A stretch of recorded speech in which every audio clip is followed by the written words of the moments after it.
What's up, football world? It is Bucky Brooks, and this is the Bucky Brooks Show. And I am excited to talk about all things NFL draft, NFL combine. It's upon us, and we're going to break down the top five prospects by position on the defense side of the ball today. And before we talk about this defensive class, which is loaded, particularly in trench warriors, let's pay off our sponsor. BetOnline is the world's most trusted betting platform and your number one source for online betting in 2025. Whether you're a seasoned fan or a first-time bettor, BetOnline is the ultimate game day companion. With the biggest selection of odds on everything from NBA and college basketball to NHL and UFC, BetOnline continues to be your number one sports betting source. From every three-pointer to hat trick, BetOnline has you covered with odds, stats, and more for every game, every play, and every win. BetOnline, the game starts here. And guys, if you pay close attention to the game that was Super Bowl 59, you certainly understand that the game starts in the trenches. And we can talk about what the Philadelphia Eagles did offensively, which was terrific, but their defense was lights out. And in a copycat league, people are going to try and follow that blueprint to make it happen. Well, as we look at the Philadelphia Eagles and how they were constructed, it was all about the big bodies in the trenches and the athletes in the back end. And when I look at this class, plenty of trench warriors that can certainly get it done. And let's talk about some of those warriors at the front line. Now, what I want you to understand is when we're talking about the players on the front line, particularly as we get to the edges, defensive ends and outside linebackers, some of those outside linebackers are really edge rushers, stand-up hybrid defensive ends, and those things. And so worry less about the categories and pay attention to the names, because one team may view someone as a defensive end, another team may view them as an outside linebacker. Regardless, they're edge rushers, and people are going to put them on the edge and ask them to go hunt the quarterback. So let's talk about the defensive ends, and I'm just going to list them off in order, and then we'll talk about some of them individually. We have Nick Scroden from Texas A&M, Jack Sawyer from Ohio State, Landon Jackson from Arkansas, Princely, Umon Malin from Ole Miss, Shamar Stewart from Texas A&M. Now, this defensive end class, and as I thought about these guys as defensive ends, I'm thinking more of your traditional 4-3 defensive ends, hand in the dirt, trying to kind of figure out a way to kind of do it. This class is loaded, playmakers, difference makers. Scroton is disruptive. He is a monster off the edge, relentless energy, high effort, plays like a bull in the china shop. He can transform speed into power. He can overwhelm you with strength and power. He can win with a variety of ways using hand-to-hand combat maneuvers. He's polished, and I know I have him listed at number one. I still feel like the buzz hasn't caught up to how good he is. He is someone that I think can be a difference maker from day one. Jack Sawyer, we saw Jack Sawyer make a big play against Texas, but he's so much more than that. This is a relentless, no-nonsense dude with a polished game. He has great hands. He does a great job of using his technical skills and savvy to set blockers up and then win. He also has the motor and the physicality and the I would say just the nastiness to consistently win on the edge. When I think about how sound he is technically and how he brings the competitive stamina and energy, he's going to be a hard dude to deal with. Look, the natural comparison that people will make, it will be to Trey Hendrickson from Cincinnati Bengals.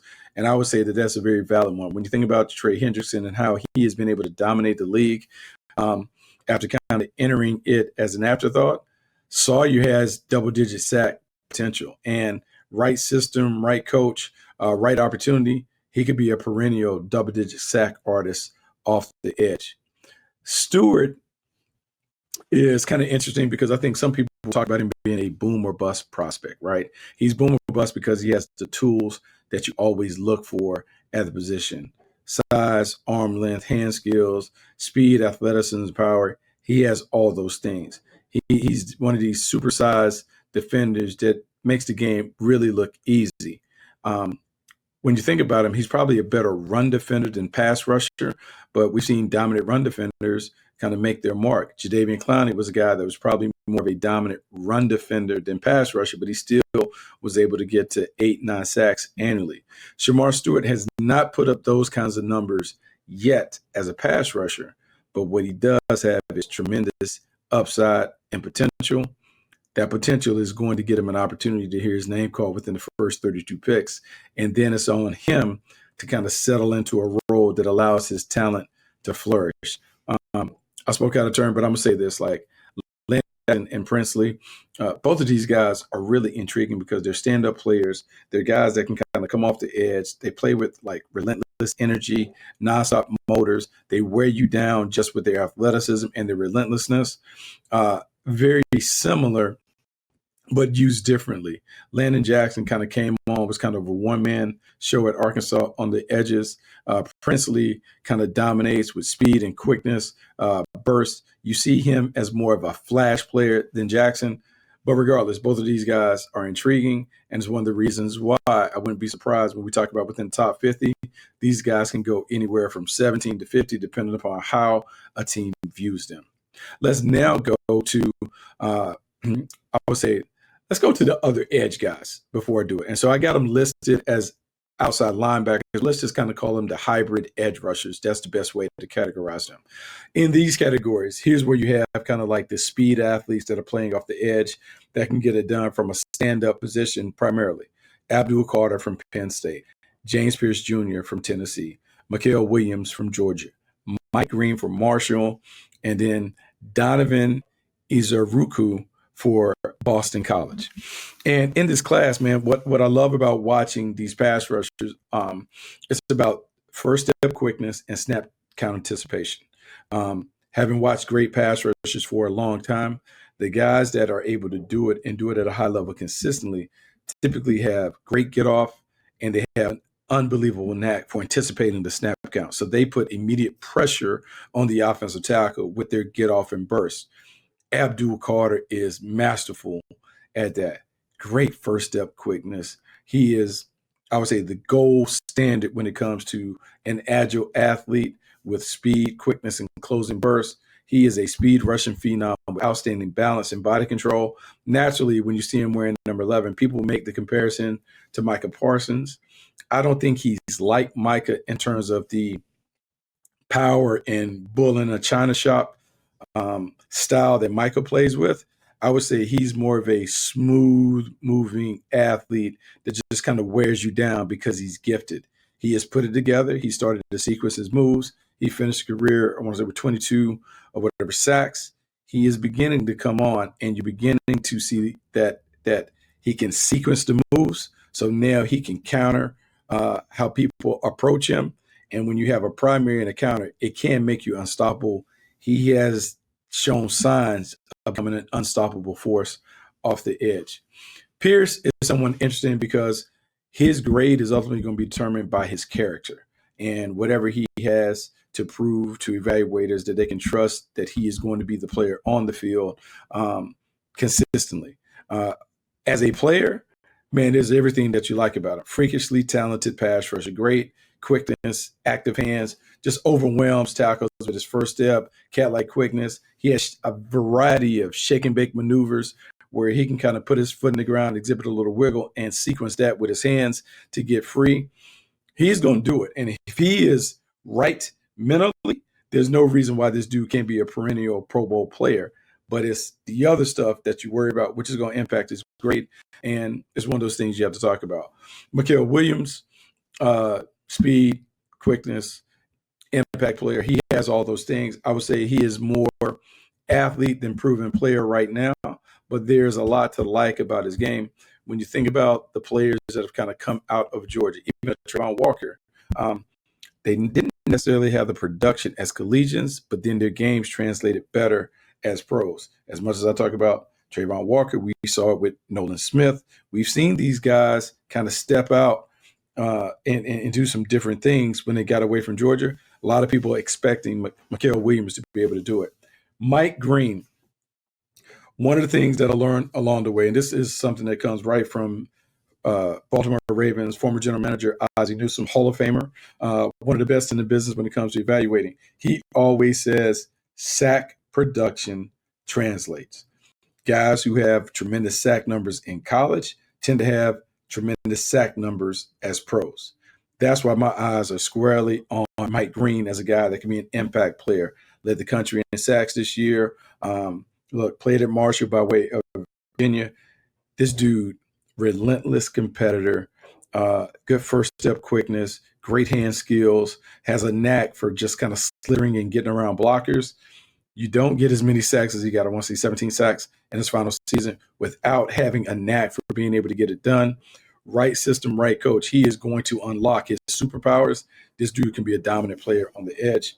And Donovan, coming out of Austin College, it's the same thing. I would say he's underrated because people don't talk about him. People are talking about him being a top 50 player and those things. But I'm telling you, relentless pursuer, great speed and quickness. He is a nightmare because his speed, his athleticism, his wiggle, man, keeps offensive tackles up at night. And the nastiness, the aggressiveness that he displays can make him a perennial all-star. And I know I have been waxing poetic about all these pass rushers at defensive end and outside linebacker. But I'm telling you, man, this class is deep, it's talented. And all I can tell you is having been around and played with great pass rushers, Bruce Smith, Reggie White, Derek Thomas, having been around and evaluated Julius Peppers when we had him with the Carolina Panthers. Like, they're common traits that stand up. And I'm telling you, man, first step quickness, burst, wiggle, and being able to put together a handful of moves with great hand-to-hand combat skills normally translates to success. And when I'm looking at most of these guys on this list, they all have those skills, which is why I'm really optimistic about these guys being difference makers at the next level. Now, let's go inside, because as much as we talk about the outside players, the inside players are the ones that are really growing in stature as it comes to being difference makers. Mason Graham from Michigan, Walter Nolan from Ole Miss, Kenneth Grant from Michigan, Derek Harmon from Oregon, and T.J. Sanders from South Carolina are my top 5 defensive tackles. Mason Graham, who is interesting because he's a SoCal kid, makes his way to Michigan. People will talk about, hey, man, he doesn't have like prototypical size and length and those things. But what he does have is a lot of ass whoop in his game. This dude is whooping people relentlessly at the point of attack. He's physical. He's nasty. He has a wrestling background. He understands how to use that leverage to win with force, but he also has enough wiggle to win with finesse. He is a guy who is going to wear people down because he's heavy-handed, and man, his energy, his stamina, his competitive spirit, it can overtake you, it can overwhelm you. To me, this is a guy that you want as the point on the sword, the guy that is the difference maker, the tone setter up front. Mason Graham is a top 5 player in any draft. We can talk about the measurables and all those things. I am saying on the tape, this is a top 5 player, and he deserves to be at the top of the charts. Walter Nolan, good player, relentless, always active, gets around it, makes plays, fearless at the point of attack, has the nastiness that you want. You talk about this Ole Miss defensive line and how they really came on like game busters this year. Walter Nolan kind of set the pace. Kenneth Grant, big body, old school, monstrous interior defender, athleticism, aggressive mentality. He can dominate at the point of attack. To me, he's more of a run stopper than a pass rusher, but he is good enough to push the pocket at the point of attack. He's dominant as a run defender, someone looking for someone who can control the point. Look, man, Kenneth Grant is that dude. Derek Harmon really flashed. He is disruptive. He's kind of bounced around a couple of different spots, but like he has the versatility that you look for. He can turn his game on and off between being a run stopper and a pass rusher. He's unique and versatile in that way. Just like big man with the hand skills and the athleticism to really be impactful at the point of attack is really about the consistency, but he has the potential to be a difference maker, which is why I'm really, really high on him and really high on this defensive class. Now let's go to our traditional linebackers. The game has changed so much because some teams value linebackers, other teams don't view them the same. But I'm going to say, man, there's this unique subcategory of linebackers where you're seeing these Mike linebackers that can also rush off the passer. So these off-ball linebackers with pass rush skills, they get extra credit when it comes to their reports. The guys at the top of the charts, they all kind of demonstrate those abilities. Jalen Walker from Georgia, Jahai Campbell from Alabama, Danny Stutzman from Oklahoma, Barrett Carter from Clemson, and Carson Schlesinger from UCLA. Let's start at the top with Walker. Walker's a game changer. Natural edge defender with Mike linebacker skills. Like, think about that. Natural edge rusher with Mike linebacker skills. Sounds like what Michael Parsons has been able to do with the Dallas Cowboys. I won't make that comparison, but it sounds like those things when I read my report on him. He is terrific coming off the edge, speed, energy, relentless. When you put him back in the middle of the defense, he's a sideline to sideline player, great instincts, great awareness. He is someone that you can kind of play that game of where's Waldo? You can move him around. He's active. He's energetic. He's relentless. More importantly, he is consistent when it comes to being around disruption. You got to like him. Campbell is really intriguing because he's active as a frontline defender. He has pass rush skills from on the line of scrimmage or off. So that makes him valuable because, look, he can line up on the edge and win, but he also can come from depth, which makes him a really good blitzer. He makes splash plays as a see-ball, get-ball defender. He is always around, has a nose for it. And I'm just telling you, if you want to play great defense, you got to have a handful of these dudes on your defense. Jahai Campbell is that. And I know we talk about the brand being a little different in Alabama, but let's just be honest. Dudes that come from that program that have been initially schooled by Saban typically do well in the pros. His versatility, his awareness, his preparedness for the game is going to help him be a really good pro.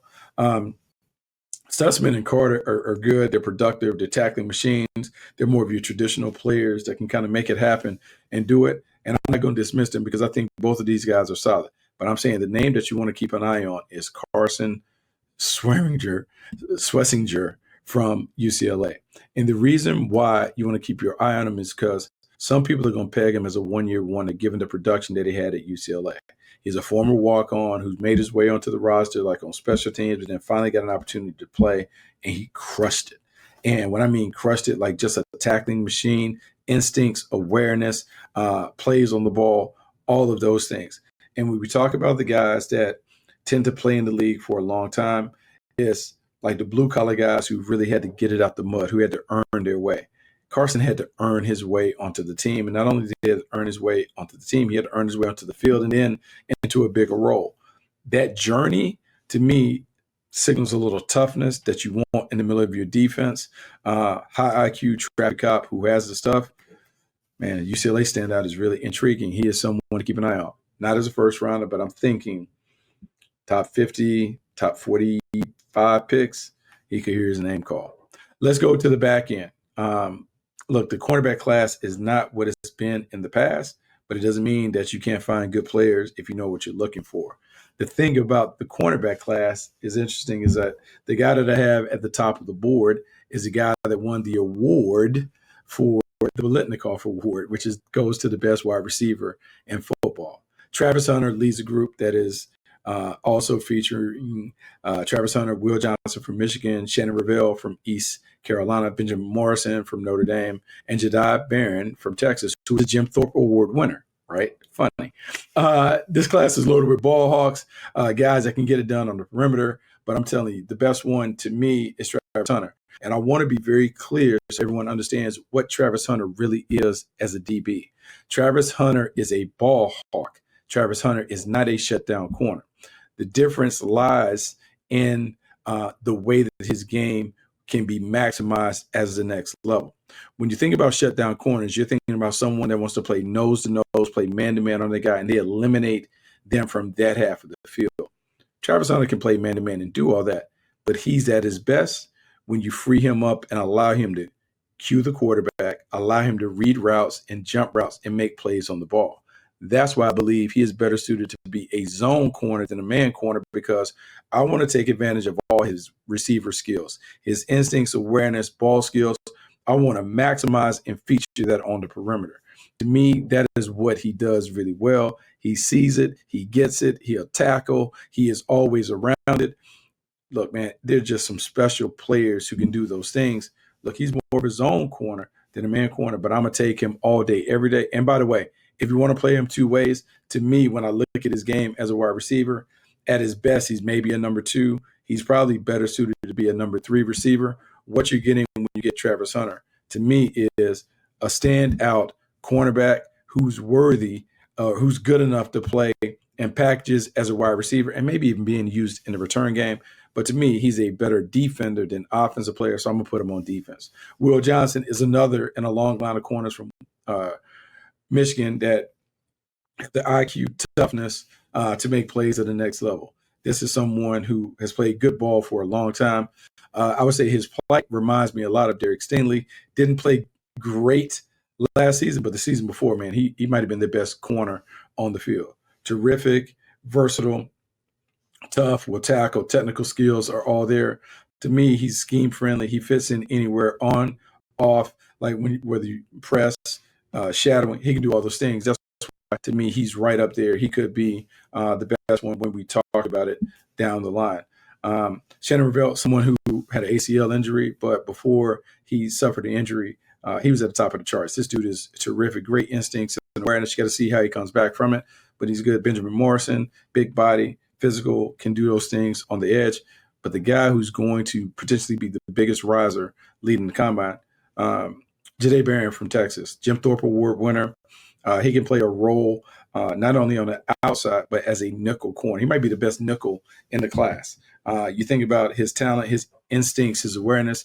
Things had 5 interceptions this year, just a ball hawk, just really gets it when it comes to being in the right spot at the right time. He makes those plays in crucial moments, and the versatility, being able to go outside and inside, makes him different than some of the other guys in the position. Let's go to safeties, and I'm going to say this, man. Safeties is an underrated position. People don't sometimes they don't give safeties enough love. They think you can throw anybody back there in safety and they can make plays. And I would say that safety is a position where you need to have a little bit of everything. You got to have high IQ. You got to have the toughness to be able to tackle in the middle of the field and be involved in the run game. But you also need to have some cornerback-like skills to be able to cover it. These dudes in this class, high IQ, great instincts, ball skills, and tackling ability. Let's talk about the list. Malachi Starks from Georgia, Nick Emmanwori from South Carolina, Xavier Watts from Notre Dame, Sebastian Castro from Iowa, and Kevin Winston Jr. from Penn State. That's, to me, the top 5 when it comes to it. Starks, throwback, old school enforcer mentality. He is going to knock the taste out your mouth, but he also can cover you. He has great range, great awareness, dominates and controls the middle of the field.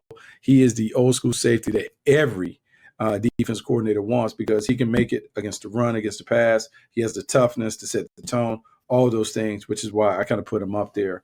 When I think about Xavier Watts from Notre Dame, it's the instincts, the IQ, it's the overall awareness. He can thump like he's like one of the best in the business, but also has the range and anticipation to excel in coverage. It's hard to find guys that can do that, man. Guys that are like with the smoke when it comes to really delivering tackles and kind of being the enforcers, but also having the athleticism, the balance, the body control, the agility to play in space. Watts is a rare find as someone that can do it. Sebastian Castro from Iowa. If you know Iowa football, you know Iowa DBs. Just think about the number of Iowa DBs that are playing in the league. Why? Technically sound, well coached, understand how to play the game. Better yet, they are quarterbacks in the back end. Castro's that. Great tackler, great toughness, great presence. Fundamentals are flawless. He's a coach's dream. Not quite a first-round talent, but somewhere that second, third round, he is going to be someone that comes off the board. Kevin Winston Jr., another active playmaker in the back end. Penn State has produced a lot of great athletes, a lot of talent coming through there. Winston is another in a long line of really good playmakers that have kind of donned the blue and white. When I think about this defensive class, I think they're impact players. They're guys that are going to help right away. The strengths of the class lie on the front line, defensive tackle, the edges, defensive end, and outside linebacker, respectively. And then I would say there are some playmakers at corner that you got to sort out. But look, man, I like this class. I think this class certainly won't disappoint on defense. It's a meat and potatoes draft all around. But, man, the skills are tipped heavily in the defense's favor as we look at the players that are available in the class. Combine is on the horizon. Make sure you tune in to the Bucky Brooks Show. Rate, review, subscribe to All Things Believe. But make sure you kind of come on and check us out and have this ongoing conversation with us as we begin to talk about the draft.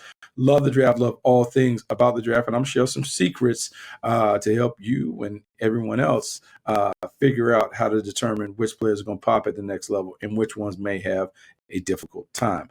But until then, I'm Bucky Brooks. This is the Bucky Brooks Show. I will talk to you next time.